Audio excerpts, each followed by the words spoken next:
Alors bonjour, très chers amis téléspectateurs de CSTV. Réel plaisir de vous avoir nombreux sur vos petits écrans pour suivre cette émission, votre humble serviteur, dans son émission Évangile selon Moto na Moto. Et comme vous savez bien, notre pays a beaucoup de chapitres de versets à exploiter. Et aujourd'hui, dans le cadre de la situation politique du Congo, nous allons encore pour la énième fois, comme vous le savez, nous avons pris rendez-vous avec le docteur Kabanda, qui est représentant de l'UDPS Bélix et qui habite ici en Belgique, plus précisément à Bruxelles. Avec lui, nous allons nous entretenir sur la situation du pays et surtout les enjeux politiques, des élections, tout ce que vous connaissez sur notre pays actuellement. Alors, sans plus tarder, aussi la situation du parti, qui est le grand parti du Congo aussi, l'UDPS. Avec lui, je pense que nous aurons peut-être 3 quarts d'heure que nous allons nous entretenir. Soyez patients et je vais poser toutes les questions que vous vous posez. C'est à lui de nous répondre. Alors bonjour Dr Kabanda. Bonjour Maître Lona. Ça fait longtemps. Ben oui, ça fait bien longtemps. Je vais d'abord vous remercier pour m'avoir donné à nouveau cette occasion de parler de la situation de notre pays. Ça fait longtemps, il y a eu les vacances, évidemment, mais donc ça tombe bien que ça coïncide avec la rentrée, tant politique que, évidemment, scolaire et tout. Et donc, voilà, après les vacances, on peut maintenant reprendre des activités et je vais en profiter pour effectivement peut-être lancer les activités du parti ici au Belux à cette occasion de la rentrée. Merci beaucoup, Dr Kabanda. Alors, allons tout droit au but. Commençons par les élections. Et l'UDPS est toujours prête pour les élections ou il y a un peu de doute? C'est une bonne question. L'UDPS est tout à fait prête pour aller aux élections. Et ceci, je pense qu'il en est de même pour tous les partis politiques, parce qu'au stade où nous sommes aujourd'hui, les candidats au poste de président ayant été enregistrés, la même chose pour les candidatures au niveau provincial et députation nationale étant déjà enregistrées, je pense qu'on ne peut plus parler de aller ou pas aller aux élections. Et donc, l'UDPS est prête, après avoir enregistré ses candidats, est prête à aller aux élections. Oui. Mais pas n'importe quelle élection. On va y arriver. Voilà. Merci beaucoup, Dr Kabanda. L'UDPS est prête à aller aux élections avec le président Fachi, que vous connaissez très bien.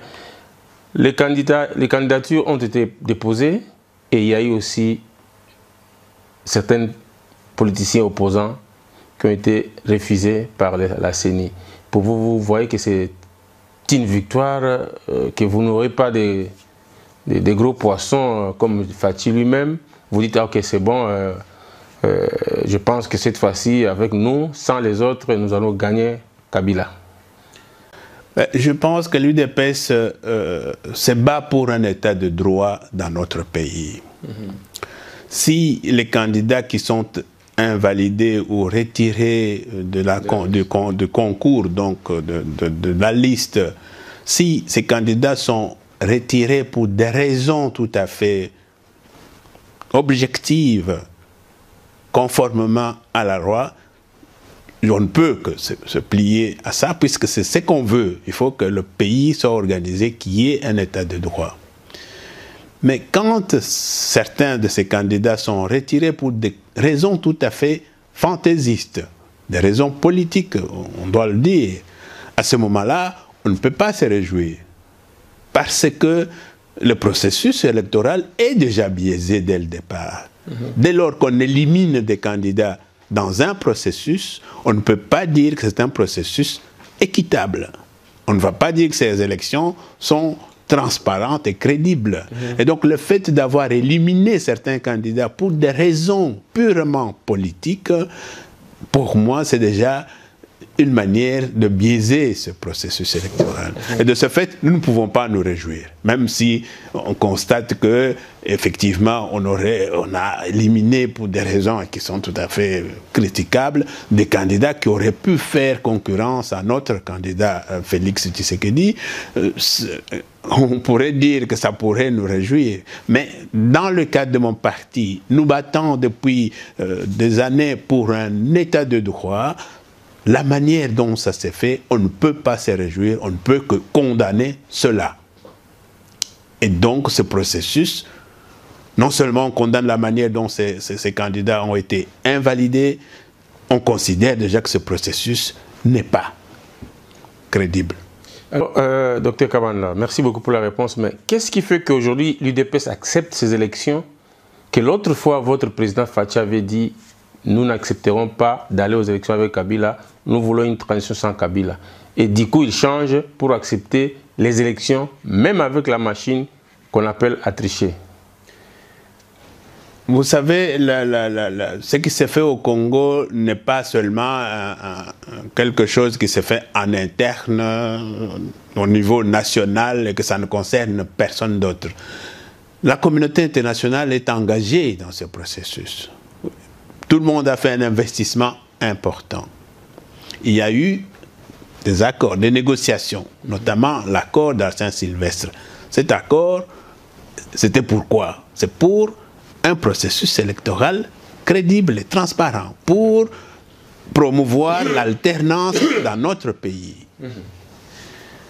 En son temps, effectivement, notre président avait dit transition sans Kabila, et je pense que le temps lui donne raison encore maintenant, puisqu'on constate que ce processus qu'on est en train de préparer d'une manière tout à fait cavalière par le régime en place, ne sera pas le processus électoral, ne donnera pas les élections qu'on attend. Et notre président, qui était déjà visionnaire à l'époque, voilà pourquoi il avait parlé pas ces élections-là qui sont déjà mauvaises dès le départ, il faut une transition sans Kabila. Mais puisque tout le monde voulait qu'on aille aux élections, la communauté internationale était engagée, l'accord était là, eh ben, comme tout être humain qui doit comprendre qu'il y a une majorité quelque part qui veut quelque chose, et il ne faut pas qu'il donne l'impression qu'il a peur des élections. Voilà pourquoi l'UDPS s'est engagé avec son président à aller aux élections. Mais, il y a toujours un mais, nous irons aux élections tant que ces élections ont une certaine crédibilité, ont une certaine transparence et surtout ont une certaine inclusivité. Ce qui malheureusement n'est pas le cas. Mais bon, nous devons nous préparer puisqu'il ne faut pas qu'on nous dise comme en 2006, nous avons peur des élections. Voilà donc pourquoi il a dit ça. Voilà pourquoi aujourd'hui, l'UDPS et le président, nous sommes engagés à aller aux élections. Merci beaucoup, Dr Kabanda. Mais on a vu, même au stade, les fanatiques de notre équipe nationale qui chantaient Toboï, machine à voler. Et M. Fathi ou l'UDPS accepte les élections avec ces machines à voler.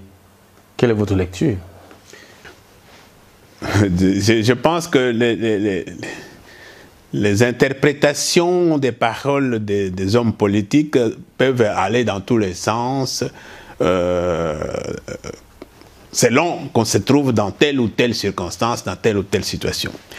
Avant de dire cette phrase-là, avec ou sans machine à voter, le président de l'UDPS et l'UDPS sont dans une logique de contestation de la machine à voter pour plusieurs raisons. Et nous ne sommes pas les seuls, tout le monde est dans cette logique-là. C'est-à-dire, pour nous, la machine à voter, qu'on appelle machine à voler, n'est pas légale, parce qu'elle n'est pas reprise dans la loi électorale.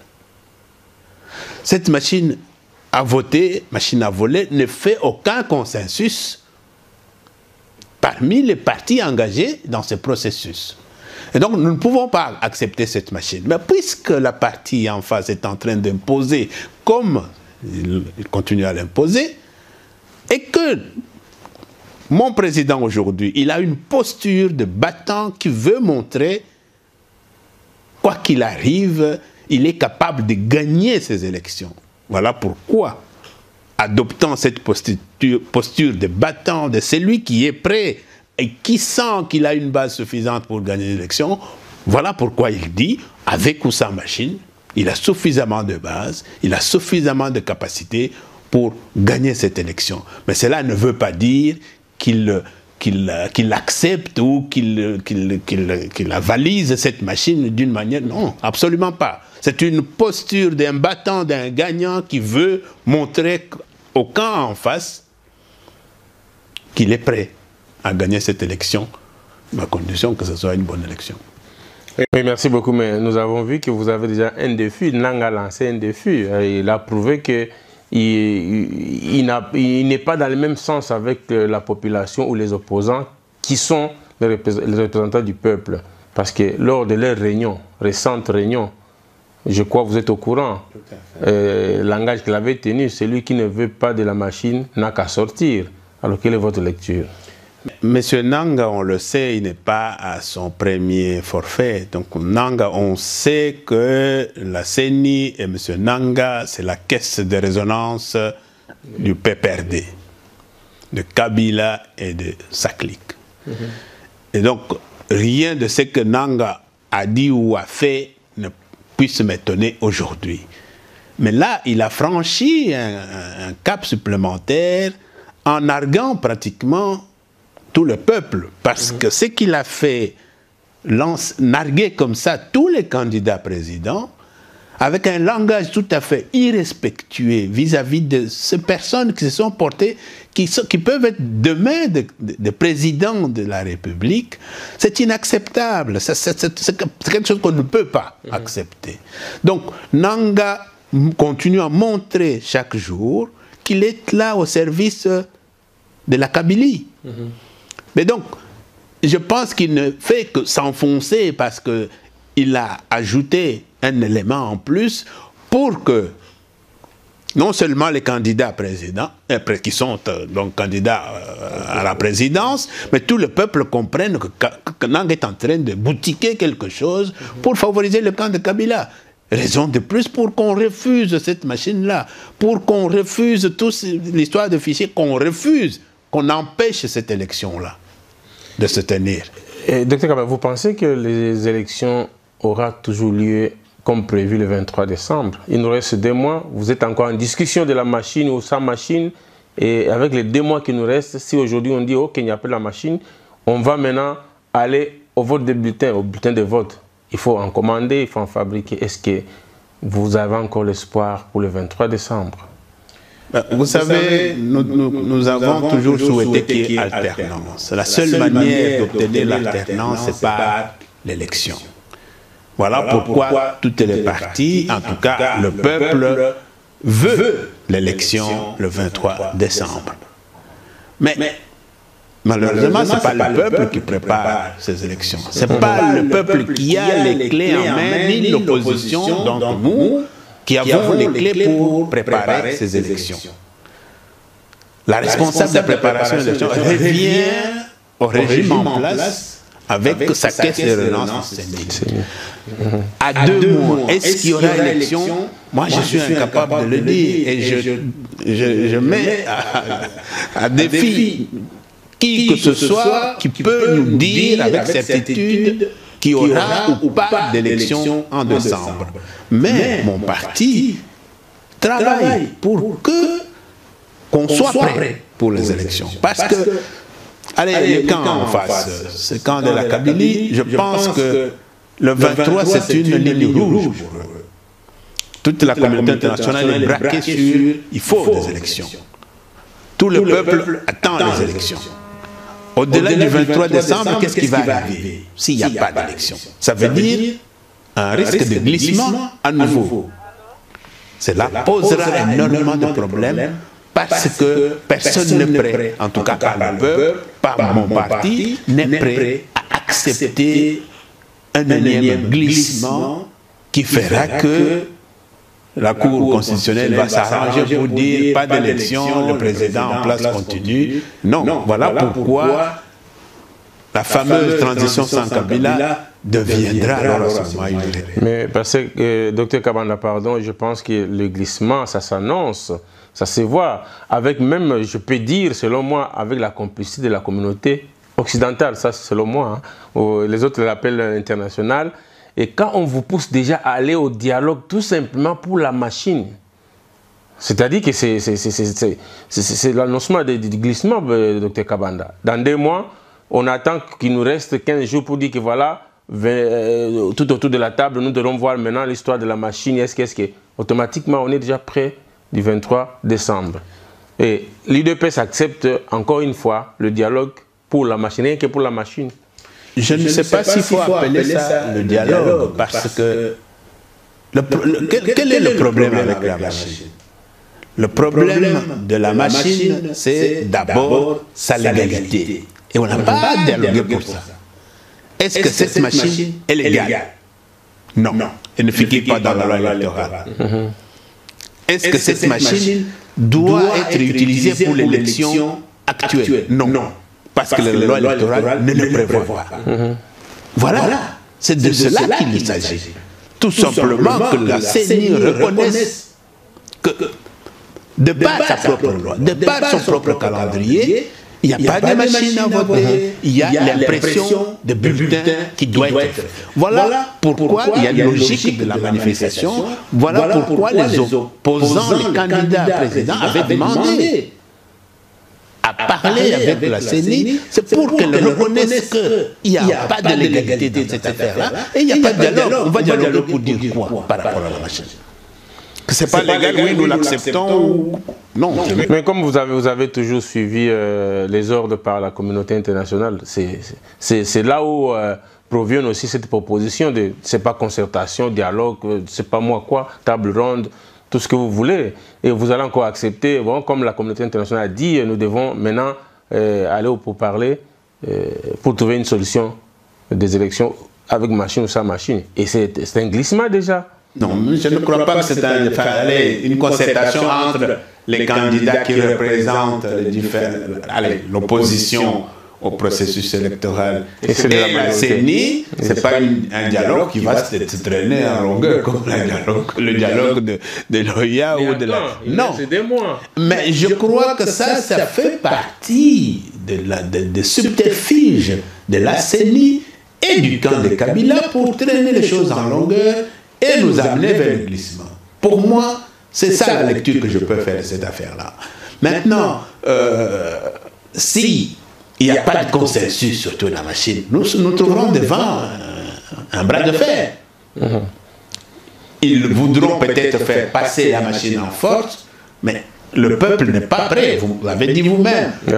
Quand le stade tout entier crie « pas de machine à voter », qu'est-ce qui peut encore dire que le peuple est d'accord avec la machine, alors que ça, c'est spontané. Il n'y a personne qui a posé la question à ces gens-là dans le stade.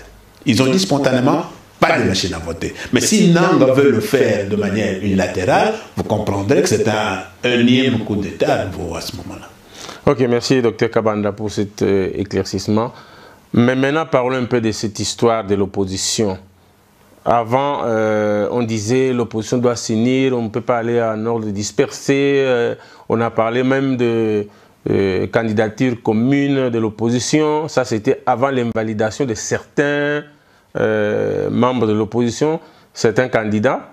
Et du coup, après l'invalidation, on sent que cette histoire de candidature commune, ça a changé. Est-ce que l'UDPS d'abord était prêt à accepter la candidature commune de l'opposition, qui n'est pas autre que de l'LR?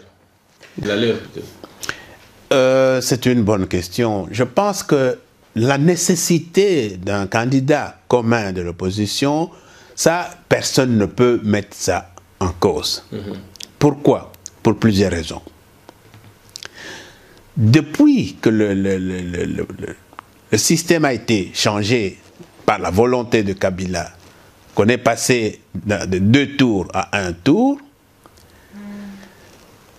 depuis qu'il y a ces pouvoirs s'arrangent pour trouver toutes les subterfuges pour tricher, aller aux élections avec plusieurs candidats de l'opposition contre un seul candidat du camp de Kabila, c'est un risque réel. Parce que l'élection à un tour, ça veut dire quoi? Ce type peut gagner avec 18% et tout le monde en dessous des 18%, il est proclamé président de la République. Voilà pourquoi ça ne peut pas être acceptable. Voilà pourquoi il faut que l'opposition se mette ensemble pour désigner. Alors, ça a été dit avant l'invalidation, ça continue à se dire jusqu'à maintenant. Mon président n'a jamais prononcé une seule phrase en disant « si c'est un autre candidat que moi ». Non, au contraire, il l'a dit plusieurs fois. Il gagnera les élections ou il fera gagner le candidat commun de l'opposition. Mais l'UDPS elle-même. Mais c'est lui, quand le président dit l'UDPS, c'est la parole du président. L'UDPS, c'est vrai que nous sommes un parti démocratique et vous entendrez plusieurs sons de cloche. Ça, c'est normal. Ce n'est pas la position du parti. L'UDPS a combattu plus de 30 ans et on trouve des opposants qui sont venus dans l'opposition il y a que 2 ans. Et l'UDPS peut accepter qu'on puisse choisir, par exemple, Mouzito comme candidat commun de l'opposition. C'est juste un exemple. C'est une belle question. L'UDPS, je crois que l'UDPS se bat depuis des années, pas pour prendre le pouvoir. C'est vrai que c'est l'objectif de tout parti politique, mais le combat noble de l'UDPS, ça a toujours été l'instauration d'un état de droit dans notre pays. Dès lors qu'il y a un état de droit, la question de plusieurs candidats ne se posera même pas. Parce que là où le processus électoral est transparent et crédible, là où les lois ne sont pas confectionnées à la taille d'un individu, vous pouvez avoir 20 candidats, 30 candidats, il en sortira toujours les meilleurs. C'est lui qui est accepté par la population, par le peuple. Donc ici, mon parti est là, son combat, ça n'a jamais été essentiellement pour avoir le pouvoir, c'est pour un état de droit. Aujourd'hui, si nous avons cette chance-là de faire en sorte que cette médiocratie qui est en train de détruire le pays disparaisse, que nous puissions mettre en place un état de droit, je crois que la voie de la raison va faire de sorte que, quel que soit le candidat qui sera considéré par la majorité comme le meilleur, nous allons le soutenir. Ok, merci beaucoup, Dr Kabanda. Alors, admettons qu'il y aura des élections. Admettons qu'il y aura des élections. Et que Fathi est là comme candidat. D'ailleurs, où en êtes-vous avec le récolte de fonds? Parce qu'on dit que l'UDPS c'est un parti qui n'a pas d'argent. Malgré tout ce qu'on dit que Fathi est corrompu, mais on voit l'UDPS lancer un message au peuple de l'aider avec $1. Il me semble que les gens ne veulent pas donner. Est-ce qu'ils donnent? Est-ce qu'ils ne donnent pas? Ben, l'élection au Congo, c'est tout un programme, je dirais. Et ça coûte cher. Parce que, comme vous savez, nous avons aligné un certain nombre de candidats et pour tous ces gens, il fallait payer la caution. Et pour la majorité, c'est le parti qui a sorti les fonds. Le candidat président, vous le savez, il fallait débourser $100 000. Et notre parti, et la plupart d'autres partis de l'opposition, sauf ceux qui ont des accointances avec le régime en place, fonctionnent sur base essentiellement des cotisations et des donations. Et donc, maintenant, pour aller vers la campagne, pour faire la campagne, espérer remporter cette élection, il nous faut les moyens. Voilà pourquoi le président a lancé cette campagne d'1 $, 1 euro ou en équivalent monnaie locale pour que d'abord les membres du parti, tous les membres du parti puissent soutenir cette campagne. Ensuite, tous les sympathisants, tous ceux qui sont dans la logique, qui pensent que l'UDPS est dans le bon et qui sont prêts à soutenir cette campagne. C'est ce que je suis en train de relayer d'ailleurs, parce que cette campagne ne concerne pas que le pays, ça nous concerne aussi ici à l'extérieur. Voilà pourquoi je relaye cette campagne de mon président pour dire, ici aussi en Belgique, en France, en tout cas partout en Europe, aux États-Unis, c'est lui qui a son euro, qui veut bien soutenir ces candidats que nous considérons d'ailleurs, nous, au parti, comme étant le meilleur, parce que jusqu'à maintenant, c'est les seuls, là je peux mettre ma main au feu, que c'est les seuls qui a, Maboko Pembe comme on dit, qui a montré qu'il a l'amour du pays, qui a montré la constance dans la lutte pour l'instauration de l'état de droit dans notre pays, et qui, pour moi, aujourd'hui, les seuls sur lesquels on peut compter pour que le pays sorte de cet état dans lequel il se trouve. Voilà pourquoi cette campagne a été lancée, voilà pourquoi je le relaye, voilà pourquoi nous demandons, parce que nous avons besoin de fonds, nous avons besoin des moyens, tant financiers, matériels que humains, pour soutenir cette campagne, soutenir notre candidat pour qu'il remporte ces élections. Merci beaucoup, Dr Kabanda. Mais au cas où, une question de curiosité, au cas où il n'y aura pas des élections, est-ce que vous ne risquez pas de tomber encore dans cette histoire d'impérium, tout ça? Parce que les Congolais parlent beaucoup. Hein. Vous pensez que les gens qui vont donner, qui vont contribuer pour aider à la campagne, ils ne vont pas réclamer après, mais nous avons donné notre argent comme d'habitude. Je ne sais pas, qu'est-ce que vous pouvez faire comme lecture, ou qu'est-ce que vous pouvez conseiller à ces donateurs? Parce qu'on est habitué toujours à ça. L'effort que nous sommes en train de faire maintenant, c'est de faire de sorte que tous les soutiens qui vont arriver au parti soient gérés de manière transparente. Ça, c'est la première chose. Voilà pourquoi, je vais le dire maintenant, toute organisation, toute structure qui se mettrait en place pour soutenir notre candidat, Monsieur Félix-Antoine Tshisekedi, qui est le président du parti, qui est une propriété de l'UDPS, nous ferons en sorte que le parti, le responsable du parti en tout cas, où que cette structure se trouve, puisse avoir un œil sur ce qui se fait. Si ce n'est pas le cas, cette structure-là ne devra pas utiliser le nom de notre président pour chercher quelconque soutien matériel, en tout cas financier, en tout cas au nom de notre président. Parce qu'il est quand même, qu'on le veuille ou non, je ne veux pas le réduire au niveau du parti, parce que c'est souvent la chanson qu'on entend, que c'est un candidat du peuple. Oui, il est le candidat du peuple. Mais avant de devenir candidat du peuple, il est la propriété de l'UDPS. Et on ne peut pas utiliser notre propriété comme ça, par n'importe qui, et aller commencer à dire, soutenez, donnez de l'argent, ici, ainsi, et ça, sans que le parti ait un œil.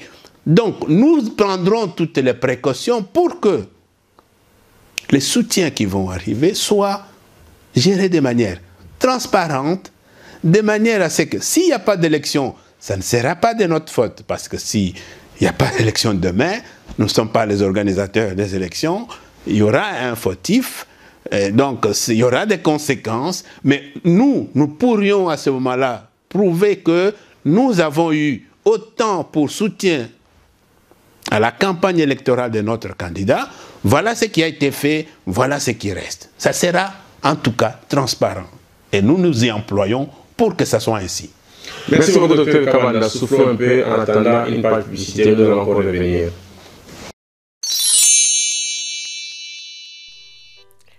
Avec Sepela TV, besoin que tu aies ma banyongo ezate. Pour pas na biso nyongo ezalate. Ça peut faire un mois que foutite, fouta 15 livres na autopélicio. Ça peut faire 6 mois que foutite, fouta 15 livres na autopélicio. Même plus de 1 an, ça c'est plus de 1 an, non, foutate au kanisi kozana nyonga makasi. Comme tu sais maman, comme tu sais papa. 15 livres à pamba, pour rétablir service non. Et je te dis, on va na andako, on va pas bilinga, Sepela TV. Voilà, après cette page publicitaire, je rappelle à nos téléspectateurs que nous sommes avec le Dr Kabanda, qui est le représentant de l'UDPS Belux, ici en Belgique, en Europe. Avec lui, nous avons commencé à parler des élections, des campagnes de l'UDPS. Vous allez suivre ce qui va suivre après. Alors, Dr Kabanda, vous avez anticipé en parlant des structures où les gens qui vont créer quoi que ce soit au nom de l'UDPS, je pense que vous devrez aussi être au courant ou être informé. Il y a déjà une dynamique qui est née en Belgique. On parle aussi de l'Europe. Est-ce que vous êtes au courant, je pense, hein? Bah, je répète ce que j'ai dit tout à l'heure. Ils ont dit quand même que cette fois-ci, nous allons soutenir notre candidat de la diaspora, qui est Félix Tshisekedi. Tout soutien est le bienvenu. On ne peut pas empêcher les gens de soutenir notre candidat. Mais ils n'ont pas parlé en matière d'argent. Hein. Ils ont dit seulement tout soutien, parce que ça passe par l'argent, qu'on le veuille ou non. Il n'y a pas de soutien. Je ne vois pas en quoi ça va consister s'il n'y a pas de soutien financier. Parce que la campagne, on ne va pas la faire avec je sais pas moi, de briques ou n'importe quoi. Hein. Ça va se faire avec les moyens financiers. Donc, excusez-moi. Cette dynamique qui s'est créée, on encourage tout soutien. Mais la seule chose, et je veux le dire parce que ceci se passe dans ma juridiction, toute structure qui se mettra en place pour soutenir notre candidat, Félix-Antoine Tshisekedi, sans que les officiels du parti, dans ma juridiction, soient informés, en tout cas concernés, ça ne pourra pas. Mais c'est un candidat du peuple. Évidemment, c'est un candidat du peuple. Mais un candidat du peuple, on peut comme ça commencer à récolter de fonds de n'importe quelle manière sans que ce candidat du peuple sache de quoi on parle. Non, vous devez attendre seulement que l'enveloppe. Vous n'avez pas de... Mais qu'est-ce qu'il nous dira que ce qu'il le remet, c'est ce qu'il a récolté? Ça, c'est leur initiative, ce n'est pas l'initiative de l'UDPS. Eh ben voilà. Alors, si c'est une... Non, c'est-à-dire que quand on commence à faire ce genre de promotion, on fait la promotion avec quelque chose, le nom d'un candidat. Parce qu'ils peuvent ne pas parler de candidat, de notre candidat, ils peuvent faire n'importe quoi et à la fin venir avec le soutien, voilà, nous soutenons notre candidat. Mais du moment où on commence à faire la publicité au nom d'eux, ça veut dire que tout ce qui va venir, c'est au nom d'eux. Ils ne peuvent pas à ce moment-là dire c'est notre... Non. Non, non. Parce que ce qu'il faut éviter justement, rappelons-nous qu'il y a eu la fameuse dynamique Tshisekedi for présidente. Au temps de feu président Tshisekedi.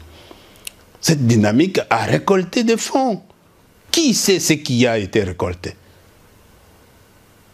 Qui sait ce qu'on en a fait? On a apporté, je sais qu'on a apporté quelque chose, mais ça ne correspondait pas à la réalité. Donc vous voulez les contrôler en même temps? Nous devons avoir un œil dessus. Ça, c'est tout à fait normal. Dès lors que vous faites la publicité avec mon nom, ça, dans tous les pays organisés, c'est comme Tshisekedi, c'est un nom qui appartient aujourd'hui à l'UDPS. Il est président de l'UDPS.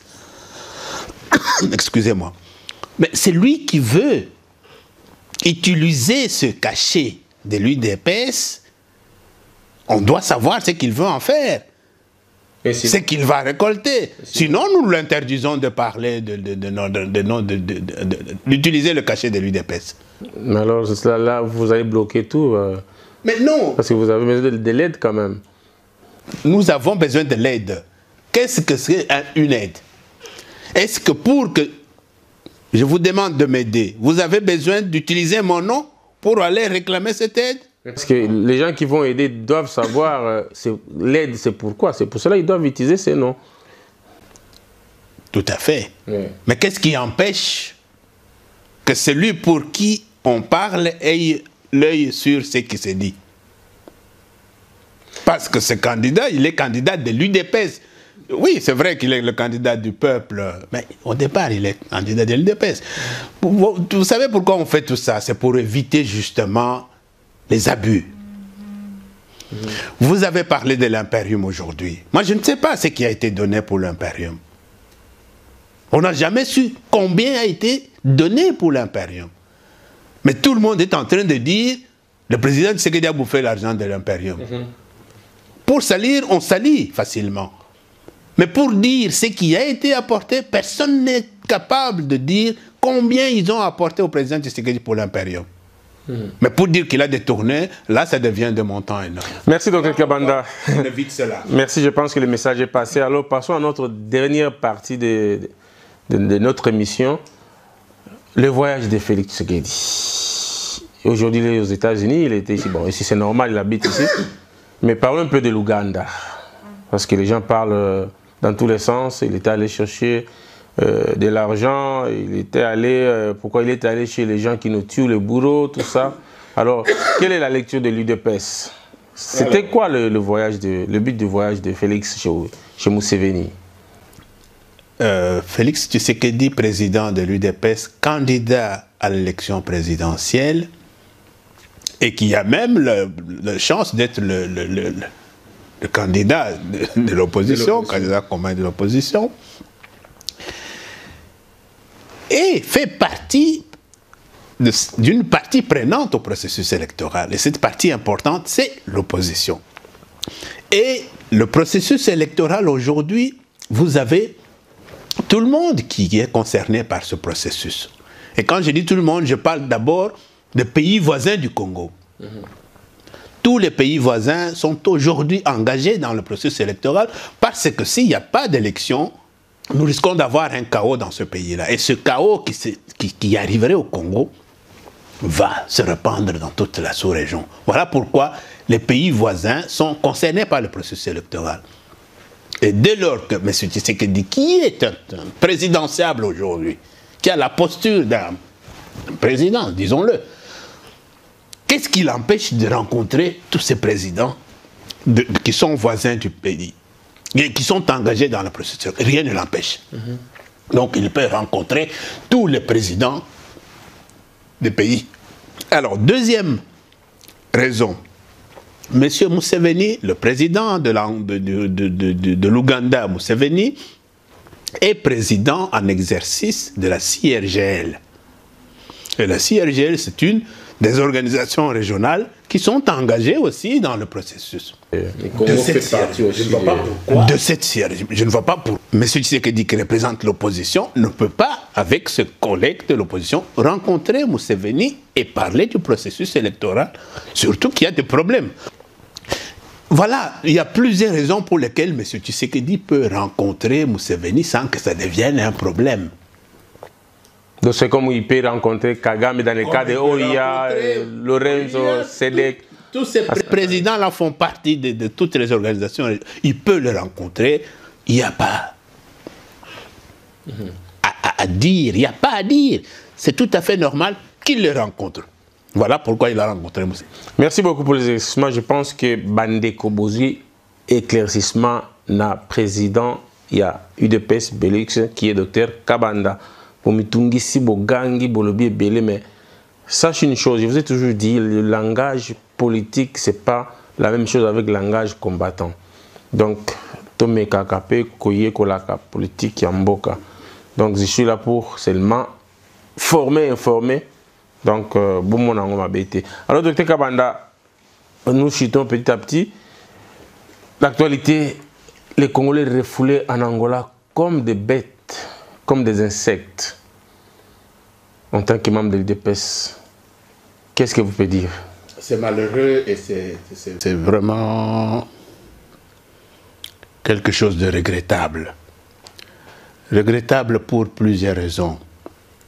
Et surtout quand on a vu ces scènes de violence, la violence gratuite sur un peuple en désarroi. Parce que ces gens qui fuient le Congo, ils fuient quelque chose. Mais je vais faire un petit combat. Au temps du Zaïre, le Zaïre est le seul pays à avoir accueilli tous les réfugiés des pays voisins. Tous. Et particulièrement les Angolais. Moi, je me rappelle qu'il y avait au campus, à l'université de Kinshasa, beaucoup d'Angolais qui étaient des étudiants et on n'a jamais eu de problème avec les Angolais. Et c'est étonnant aujourd'hui que la police, l'armée angolaise s'en prenne aux réfugiés congolais. C'est vraiment dramatique et regrettable. Je ne détiens pas tous les éléments, je n'ai pas toutes les informations sur la question, mais c'est vraiment regrettable que l'Angola, en tant que pays voisin, qui a eu une histoire avec le Congo, le Zaïre, depuis les Zaïre jusqu'à aujourd'hui, parce que les Bazombo, c'est tout plein au Congo, jusqu'à aujourd'hui, qu'on en soit arrivé là, alors que l'Angola sait très bien quelle est la situation du Congo aujourd'hui. Qu'est-ce qui a obligé ces gens qui sont en grande partie, ceux qui ont fui les massacres du Kasaï et qui sont allés se réfugier chez les voisins. Et on les chasse comme ça, comme du bétail. Qu'on tape comme des... C'est regrettable. Je n'ai pas de mots pour condamner ce genre de comportement de la part d'un pays voisin, frère, en plus. Dr Kabanda, alors, je crois que j'avais appris qu'il y a, c'est pas une création d'un, c'est pas ONG ou ASBEL ou quelque chose. Parlez-nous un peu, c'est quoi au juste Alors, en parlant de soutien, je devais en parler, mais bon, parce que ce n'est pas, j'ai pas encore tous les éléments à montrer à tous ceux qui nous suivent. Ici en Belgique particulièrement, nous avons mis en place une ASBL qui soutient, c'est un comité de soutien à Félix Tshisekedi. Ce comité de soutien qui est une ASBL va s'occuper justement de la recherche de fonds, de moyens financiers, de moyens matériels, tout ce qu'on peut avoir dans le cadre du soutien de la campagne électorale de Félix Tshisekedi. C'est parallèle avec ce que l'UDPS demande. C'est une manière de coordonner les soutiens, les actions de recherche de fonds. Pourquoi? Parce que c'est vrai que ceux qui cherchent, on ne sait pas par quel canal ils veulent. C'est vrai qu'au pays, on a montré les numéros de compte dans lesquels chacun peut verser de l'argent. Ici, nous sommes confrontés à l'unique demande dans quel compte on va mettre si jamais nous devons apporter notre aide. Voilà pourquoi nous avons estimé qu'à travers une ASBL, nous pouvons avoir le meilleur moyen de canaliser le fonds vers le parti. Tout va se diriger vers le parti pour le soutien à la campagne. Et donc, d'ici très peu, les canaux, c'est-à-dire les numéros de compte ou autres moyens de récolte de fonds, parce qu'il s'agit essentiellement de cela, seront présentés à tous ceux qui veulent soutenir la candidature de notre président. Dr Kabanda, une petite dernière question avant de vous passer le mot de la fin. Vous n'avez pas l'inquiétude quand je vois vous afficher un numéro bancaire dit Congo, avec tout ce qu'on connaît, avec malhonnêteté de nos autorités, nos PDG de la banque, je ne sais pas moi. Vous n'avez pas peur qu'arriver à 2 millions, 3 millions par exemple, 1 milliard, pourquoi pas, qu'on peut vous bloquer ça? C'est un risque, mais bon, dans ce pays-là, si on ne risque pas, qu'on ne prend pas de risque, si on ne prend pas de risque, on ne fera jamais rien. Mais donc, il faut le faire, on sait que ça peut arriver. Mais nous sommes sûrs que dans des structures bancaires où il y a les écritures qui sont passées, on peut le voler, on peut le bloquer, mais nous finirons toujours par avoir nos sous, si jamais ça arrive. Mais voilà pourquoi aussi nous mettons l'accent, parce que nous savons que le soutien à plusieurs actions du parti vient essentiellement de l'extérieur. Voilà pourquoi nous faisons tout pour que la campagne à l'extérieur soit plus importante, puisse amener suffisamment de fonds que ce qui se fait à l'intérieur. Maintenant, nous prendrons toutes les précautions pour que les canaux par lesquels les moyens financiers vont passer ne soient pas bloquables facilement et détournables par la volonté d'un médiocre. Merci beaucoup, Dr Kabanda. Face à la caméra, des morts à Beni, des morts au Kasaï, un peu partout au Congo, que pense l'UDPS?